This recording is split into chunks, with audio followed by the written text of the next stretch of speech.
Assalamualaikum warahmatullahi wabarakatuh. Selamat pagi semuanya. Perkenalkan, saya Nabila M. Wardani, perwakilan dari SMP Negeri 48 Surabaya.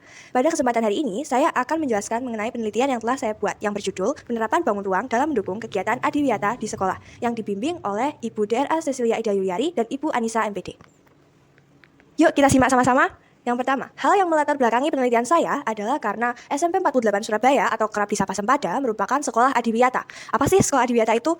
Sekolah adiwiyata adalah sekolah program Kementerian Lingkungan Hidup agar tercipta kesadaran warga sekolah tentang pelestarian lingkungan hidup. Ada beberapa upaya untuk peningkatan adiwiyata di sekolah. Antaranya, yang pertama, memaksimalkan pengurangan sampah plastik. Yang kedua, melakukan pengasrian dan penghijauan. Yang ketiga, membiasakan buang sampah pada tempatnya. Yang keempat, daur ulang sampah dan kertas. Nah, untuk nomor kedua, yaitu melakukan pengasrian dan penghijauan, pasti erat bukan kaitannya dengan penanaman tanaman. Nah, ada satu cara untuk menanam tanaman di sekolah, yaitu melalui greenhouse. Oleh karena itu, saya akan membuat penelitian untuk menganalisis bagaimana bentuk greenhouse yang efektif berdasarkan dengan kombinasi bangun ruang yang diterapkan di lingkungan sekolah. Tentunya, dengan bantuan tanaman kecambah sebagai objek penelitian merupakan tanaman yang mudah dibudidayakan. Untuk batasan masalah, untuk ukuran yang pertama, ukuran greenhouse itu mengacu pada ukuran greenhouse yang ada di sekolah Sempada. Untuk acuan modifikasi mengacu pada volume bangun yang digunakan dan untuk pengambilan data berdasarkan simulasi pada prototipe. Lewat penelitian ini, kira-kira apa sih yang ingin kita ketahui? Yang pertama, apakah bangun ruang dapat membantu peningkatan adiwiyata di sekolah? Yang kedua, bagaimana bangun ruang dapat membantu upaya adiwiyata di sekolah? Dan yang terakhir, bagaimana cara pembuatan greenhouse dari bangun ruang? Nah, pertama-tama, sudah dijelaskan di awal bahwa kita menggunakan tanaman kecambah sebagai objek karena merupakan tanaman yang mudah dibudidayakan. Nah, apa sih kecambah? Kecambah atau kerap disapa tauge adalah tumbuhan sporofit muda yang baru saja berkembang dari tahap embrionik di dalam biji.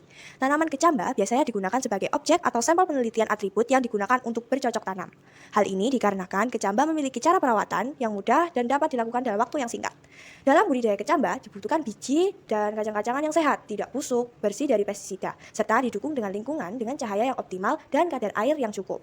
Mungkin sebagian orang ada yang sudah tahu, ada yang belum. Namun, bangun ruang adalah sebuah bangun 3 dimensi yang memiliki panjang, lebar, dan tinggi. Bangun ruang memiliki volume dan luas permukaan. Bangun ruang juga menjadi dasar dari suatu benda. Ada beberapa contoh bangun ruang yang telah kita temui di kehidupan kita sehari-hari, seperti balok, kubus, prisma, bola, limas, dan lain sebagainya. Nah, di sini tentu kita memiliki metode yang digunakan. Yang pertama, membuat prototipe. Yang kedua, penanaman biji sampel tanaman. Dan yang ketiga, pencatatan hasil pengamatan. Nah, sebelum memulai, tentu kita akan membuat prototipenya terlebih dahulu. Yang pertama, kita harus menentukan acuan ukuran dan volume greenhouse yang akan digunakan.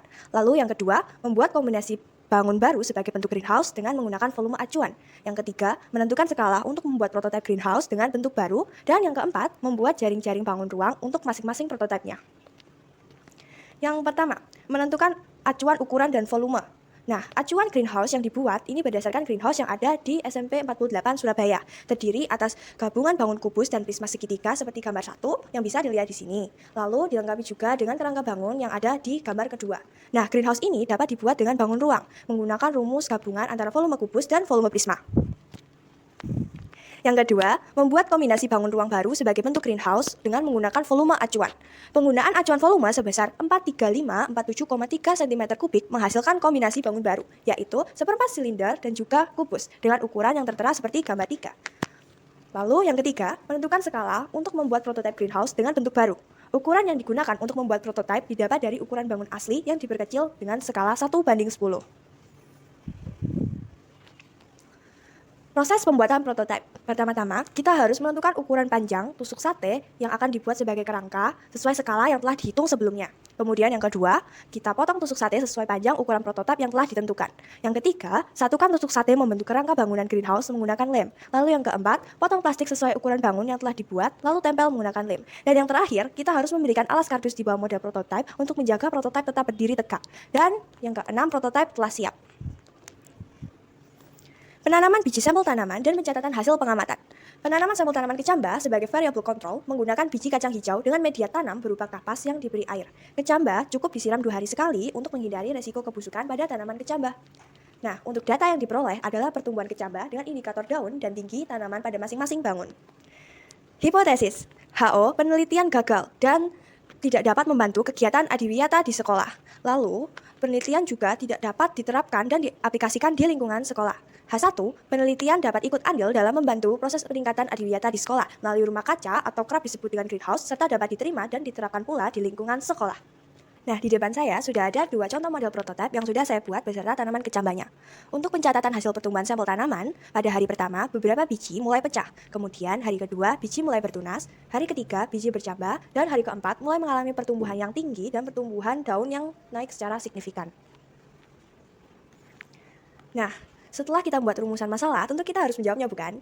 Untuk pertanyaan 1, apakah bangun ruang dapat membantu kegiatan adiwiyata di sekolah? Dan jawabannya, bangun ruang dapat membantu kegiatan adiwiyata di sekolah. Jika memang bisa, bagaimana caranya bangun ruang ini dapat membantu? Bangun ruang dapat membantu kegiatan adiwiyata di sekolah melalui pembuatan greenhouse dari bentuk bangun ruang. Kemudian, bagaimana cara kita membuat greenhouse? Cara membuat greenhouse dari bangun ruang adalah dengan mengkombinasikannya sehingga didapat bentuk bangun baru. Nah, kesimpulannya, bangun ruang dapat membantu upaya peningkatan adiwiyata di sekolah dengan cara membuat sebuah greenhouse atau rumah kaca yang terbuat dari gabungan bangun ruang. Dan dari kedua contoh prototipe ini, gabungan bangun ruang kubus dan seperempat lingkaran lebih efektif untuk pertumbuhan kecambah. Mungkin di awal pertumbuhan tinggi ini sedikit terlambat, namun lebih banyak kecambah yang tumbuh daripada kecambah yang ada di volume gabungan kubus dan prisma segitiga.